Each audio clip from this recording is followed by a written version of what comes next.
How's it going, Toby? Good. How are you? I don't know. I guess you got the message Um, about Ollie. no, I never got it.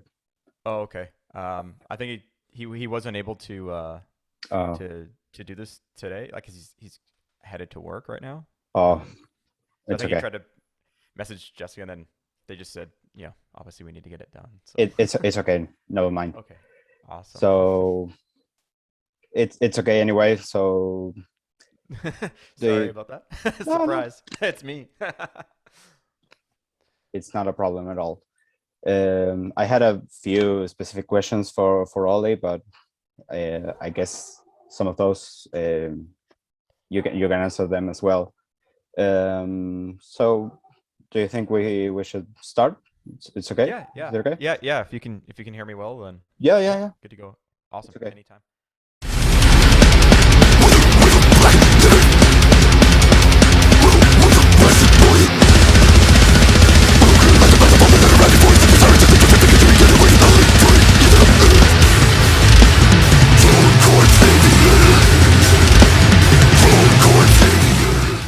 So, what's it like a day in the creative process of Archspire? How do you guys cook these nasty and speedy death metal crushers?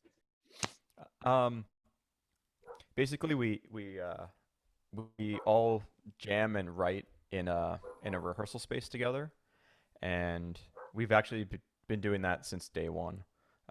It's kind of like an old school approach, like Yeah, nowadays a lot of people just like do stuff over the internet and send each other stuff. But yeah, we're in a rehearsal space and we just like argue for hours and yeah, until until we get our ideas out. So um, it usually starts with like if someone has like a riff idea or something, and then if everyone's cool with that, or a concept of some sort, and if yeah, everyone's cool with the kind of core idea, then we start moving forward, and everybody starts chipping in and putting in their ideas and trying to, it could even just be 10 seconds of music, yeah. you know. So, um, so yeah, that's basically how we write. And recently, we've started tracking all of our rehearsals. So if we come up with an idea, we'll record it right away Yeah. so that we can listen to it later, like after practice or a couple days before we go back, and then we can kind of digest it a little better and then see how to make that part even better. And then as we continue, we'll try to get like a rough out sketch of a full song, and then we'll go back after that's done and then completely, tweak and change things and start adding in, like leads and other vocal parts, bass, drums, like everything. So Yeah, it's that a seems like a great source for ideas. yeah, it works really well. It gets, obviously it's frustrating at times. There's like five minds all trying to come together, and Yeah, we all have the I know again. same goal. Yeah, but Yeah, it's we all want the same result, but it's, everyone has their own like opinions yeah, I know. and thoughts. So So, moving on to the concept of the overall albums you have released so far, was there any particular inspiration for this AUM concept? Is it finished? Are there plans to explore other stories and concepts? um, I mean, obviously that would be more of an all Yeah, question, yeah, I but know. I'll answer as best as I can. Yeah, yeah, yeah, sure. um, so yeah, like basically all the albums lyrically always themed out, right? And like as you mentioned, they kind of every album kind of morphs into the next one. Yeah, And so the AUM, the is a little bit inspired by the cult back in Japan in like the 80s and 90s. There's like this really crazy cult that basically like released this sarin gas on like the subways, and they like killed a bunch of people. And so um, a bit of that theme or just the idea behind that cult kind of made its way into some of all these lyrics. I just yeah, thought it was kind of a really cool idea. And then he mixed that obviously with like more of like a sci-fi alien and stuff like that. And a lot yeah. of his lyrical content comes from these dreams that he has. So a big chunk of the lyrics are he'll have these really insane dreams, and then Yeah, he'll just start creating lyrics based off of that, and then trying to connect. So every song kind of um, connects into each other. yeah, that's cool. Yeah. Um, so the last track on the album has a little sample at the beginning. What's the story? What's the meaning behind this little sample? Um, that was actually just like so. That's one of Spencer's friends from Yeah, Europe, and he's because Spencer lived in Europe for a few years, like you know 10, 15, or more than 10 years ago, like 15 years ago or so. yeah, And and one of his buddies is a super metal elitist. Like, you know, he really like what he likes, then that's it, right? And so for and he doesn't really like the kind of the tech death stuff at all. oh. So he'll actually straight up message Spencer from time to time and just complain about our band to him. He'll like literally tell him like, I don't like this, and he's like, I don't know why you guys play this shit, and and and it's funny because Yeah, obviously Spencer doesn't care, but it's just so funny how forward and blunt he is, yeah. and he's just like, yeah, I hate your band. So every now and then he'll send them these voice texts, right? Yeah, And this one day Spencer got one, and it was that intro that were used for the and me and him were hanging out one night drinking, and he played that for me. He's like, hey, look at what my buddy sent me, and we're just like dying laughing. And then the idea was like, hey, what if we use this for a sample of this, like, we could pretend it's like a real, it's like a real phone call of this like really pissed off fan, yeah, and he just hates our stuff, and then it kicks into the, and because is the fastest song on the album, yeah, so it kind of kicks in, like it just lined up perfect with that song. So we tried to yeah. figure out what song would work best, and just the way how it starts, and it's a shorter song, and it's like, okay, well, if you don't like all the stuff we play, well, hopefully this will please you. It's a perfect fit. Yeah. Um, so moving on to the process of making an album, do you tend to pick favorite songs whenever making an album or once it's finished? And particularly with the future, do you have a favorite song? Um, Personally, it's kind of hard to pick because every time, like, once the album was done and we had like the masters sent, and just Yeah, listening to it over and over, um, every other song I would sometimes be like, maybe this one's my favorite, and then it would kind of change. I kind of like personally, like kind of like there's like stuff in each song that I really like. If I had to pick one, I would say Drone Corps Aviator. Um, just because I think it's kind of a really good representation of our band. It kind of yeah, has a little bit of everything that we do. It's got, the really technical aspect of stuff. It's got all the fast, crazy, drumming and bass playing, guitar playing, and fast vocals. yeah, It's also got a lot of heavy headbang moments, and then it's got a clean, really open melodic section. yeah, Um, so I think if someone was like, "Oh, what does like our band sound like?" I would maybe just give them that song as an example, and I think that's maybe why it's one of my favorites, just because it just kind of sums up everything we do just in one song. yeah. I get, I guess you're right. Um, so I had a few questions prepared for Ollie, but Oh, let me see if we can adapt some of them to you. Um, so are there any other styles or techniques you would like to explore in the future when making an album for Archspire? hmm. I guess like musically and just like incorporating other styles of music. Yeah, You're saying? or maybe different techniques with your instrument. Right. Well, actually, the cool thing on this album is now I'm actually playing an eight string, where Dean has always played an eight string. I've always played a seven, and Yeah, then for this album, I kind of wanted to help like contribute to making the album heavier. Yeah. So I was like, okay, I'm gonna, experiment with an 8-string and try it. And then those moments when it's really heavy, we can both kind of link up and, really emphasize the like kind of 8-string heaviness without, going down the gent Yeah. pathway, Yeah. but keeping it like in a death metal kind of setting. Um, so as far as that, I mean, that and different tunings we actually tried on this album. We do like all the 7-string stuff's drop A for a bulk of the songs, and then we have a drop E on the 8th string. Um, so it was kind of cool to have that to experiment for this album. For future stuff, I guess it's kind of hard to say. Um, Maybe incorporating some kind of like samples of some sort, or like orchestration, but not too overkill where it's really apparent. Like obviously we're not a symphonic band, but Of course. it'd be kind of cool to maybe experiment with adding some of that stuff as extra layers to kind of just, Yeah. make things a little darker and just kind of add an extra, theme to the overall sound with still making it sound like us. Like we're not going to, go get a saxophone player or, No. keyboard player or anything like that. But, Yeah.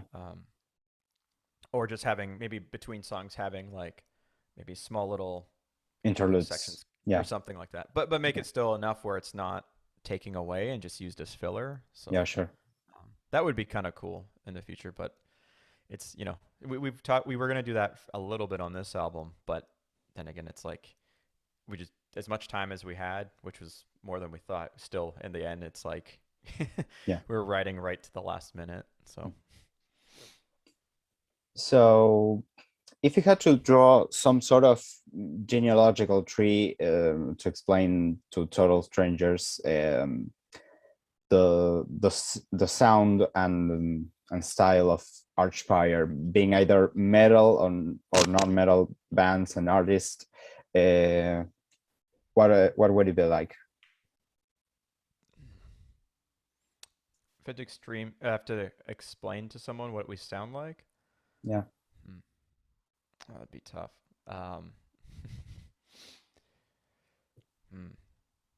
Really fast, heavy, sped up classical music. Potentially. Some kind of reference there.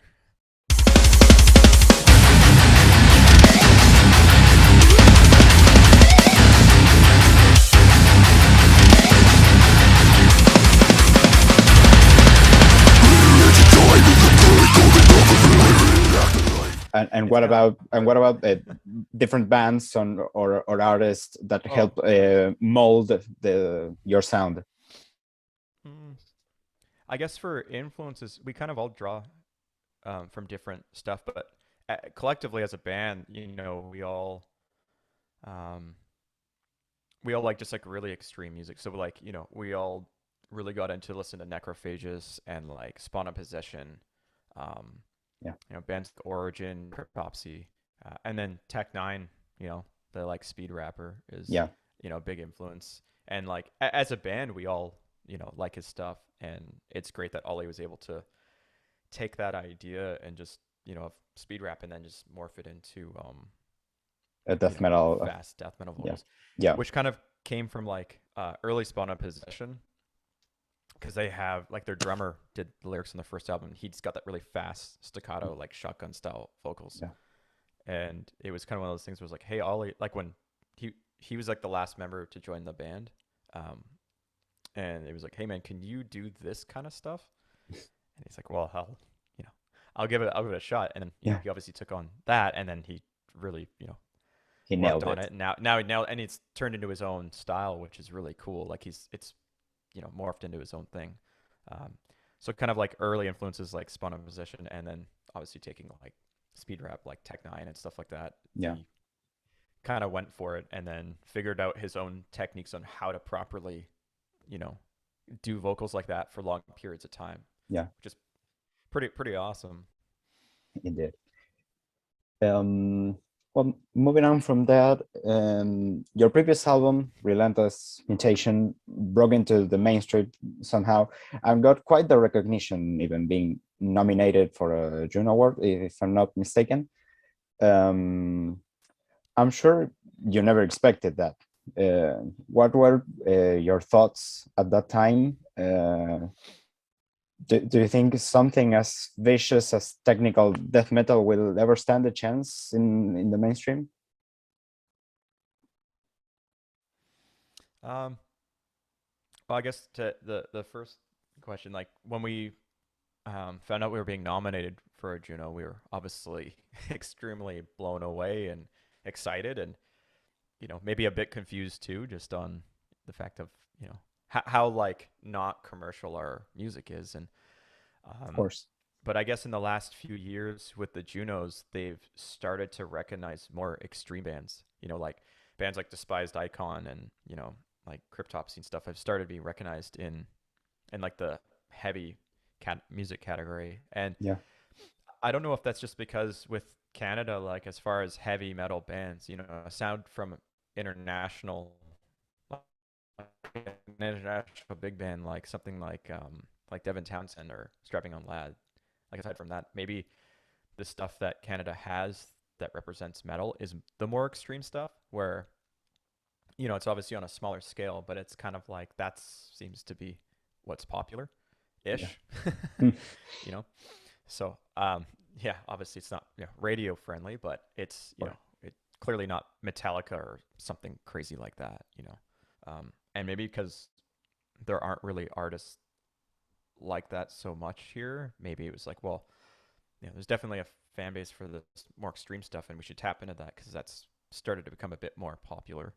um, so yeah, when we found that, we were yeah, obviously really really really excited and blown away, um, just to be even like considered, yeah. and even in the like the finals, because it was between the three bands, because we went to the full the full weekend for the Junos, and just hearing our music being Yeah. played for like 10 seconds Yeah. in a huge venue with all these people in suits and stuff was pretty awesome, because it was just like, they're it's like rock pop. The heaviest stuff is gonna be like a hard rock band or something, or it's never gonna be something with blast beats and crazy vocals. So hearing that like clip and seeing our band up on a screen like that was pretty cool. It was like A surreal but experience.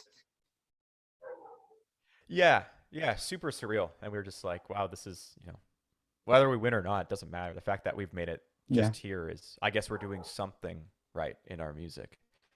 Um, Yeah. and I guess for your second question, as far as having this become more successful, I mean, it's possible. Like, there's lots of genres of, I mean, with metal, there's so many genres that over time, certain ones end up becoming more popular than others, right? Like, obviously, aside from all the stuff that happened in the 80s and, but even Yeah. like 2000s when like deathcore started becoming a big genre, and a lot of Yeah. those bands, became really big and successful, and they're playing massive venues and lots of tours. So, and it's not necessarily um, like radio friendly music either, but it kind of had its time. So I think if there's enough bands playing and enough people that are being drawn into that subgenre, I think there's a possibility any kind of genre of music or subgenre can become more popular. Yeah. I think it just depends on people getting used to it, and time is changing and stuff, and people on the internet more, and people like starting to like different stuff. I think it's just it maybe it's just inevitable that yeah, more people will like extreme stuff or not. Yeah. Sooner or later, it will happen. I think that. Yeah, which is great because then we can keep doing this. So Yeah. For as long as people want to hear you. Yeah. yeah. So you're obviously tech death fans. You've already made that clear, and as such, you've created this. You guys have created this motto, "Stay Tech." So how much have you dove into the current scene in your own terms? What's the band that actually stays tech for you right now? Oh, that's a good question, because there's a lot. Actually, it's the last couple of years I just see a lot more bands that are labeled tech death popping up, which is cool because it was such a small niche in Yeah. like yeah, like early mid 2000s, and then it kind of died out. But because mid 2000s we're starting a band and we really love that genre, we're like, well, we want to play that. So whether or not bands exist that do it anymore, who cares? We're, you know, so it's cool to see more and more bands. But um, some bands that are like current bands that are, you know, definitely staying tech. I'd say a band like Surreption, you know, for like a modern tech death band. They're Yeah. like, I mean, when I hear that, I'm like, that's Mm. tech death. You know, it's like super articulate, super choppy. You know, it's got that groove to it. You know, kind of like old school Decapitated, but a Yeah. lot more modern. And it's just, you know, you can headbang to it, but it's also got these really fast changes and technical riffs. And um, so that's, I would say that band is definitely staying tech. um, Beneath the Massacre's last album was absolutely crushing. Um, Yeah. and they've always kind of bounced in between that kind of tech death and a bit of, not deathcore, but a bit core with like the slams and stuff. Yeah. Um, so they're definitely up there. Um, Actually, in Fury, if you're familiar with them, they're they got a lot more of the symphonic thing going on, but they definitely have like they're tech as fuck. What was the name It's again? like necrophage. In Fury, Yeah. Yeah. Yeah. Yeah. I'm yeah. familiar. Yeah, like as far as like tech, like their riffs, it's insane. There's like a million riffs in one song, and Yeah. they're all awesome. And then they just mix in that kind of like symphonic element. So they're more like Necrophagus, you know, but went to the symphony or something like that. Yeah. But yeah, they're definitely a pretty sick tech death band. So what do you see in the future of tech death as a whole? I mean, in a not so hypothetical scenario, what variations in the genre would you apply to keep it fresh and exciting? Hmm. I mean, I think at some point it's just going to become a solid tone because everyone's trying to play as fast as the other and technically. I think one day it's just going to be like just the one note. It's just going to be too fast. No one's going to be able to detect it. It's just Yeah. going to be like a humming sound. Yeah. That's going to be the future of tech death. um, as far as incorporating other stuff, I mean, um, I know there's like some slam bands are kind of taking on a bit of the tech death stuff. So they're making like there's a band called Wormhole, and they play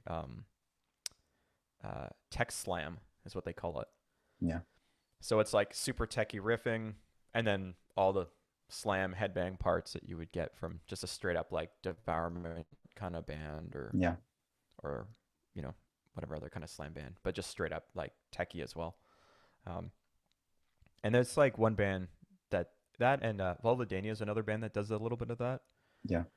where it's like you know it's kind of maybe starting off like a slam band, but then they're getting more technical, so they're kind of pushing, you know, the the the playability of themselves and trying to get more into that like tech death room. And I think that's rad because in your bands like that, they're starting to kind of get that best of both worlds Yeah. kind of sound, you know, because especially for live, right? Like when I see a band live, if it's like a brutal band or anything, like you know, sure, I like old school death metal and watching that's rad. Like there's a thing for it, but having like a more tech death element added into like an either old school band or like a slam thing, it's kind of like the two genres that can work really really well together.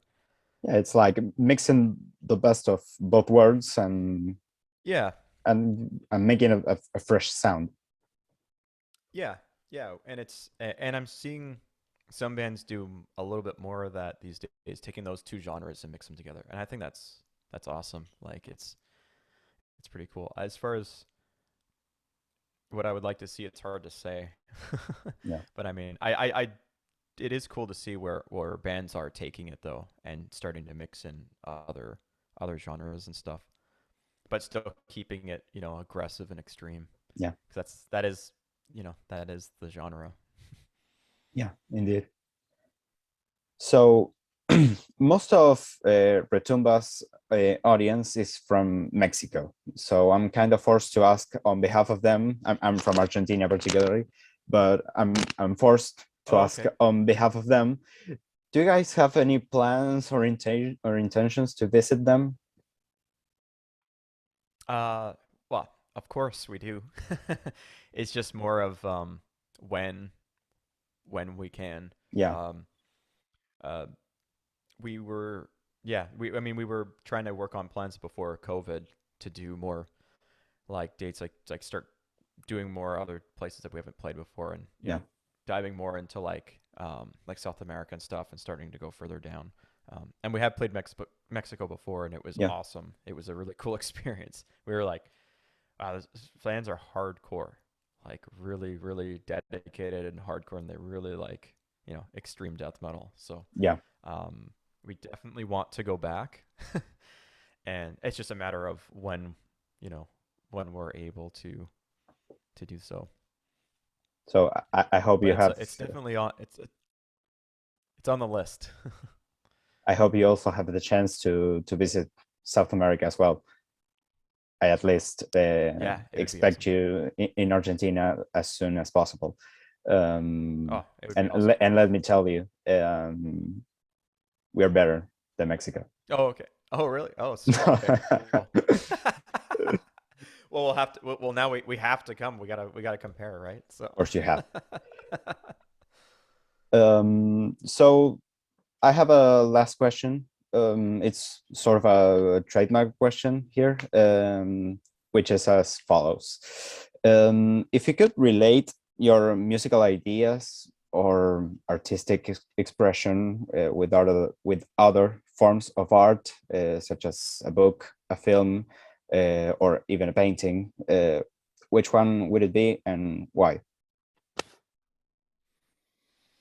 Ooh, that's It's always a tough perfect. one. That's tough. Yeah. Um.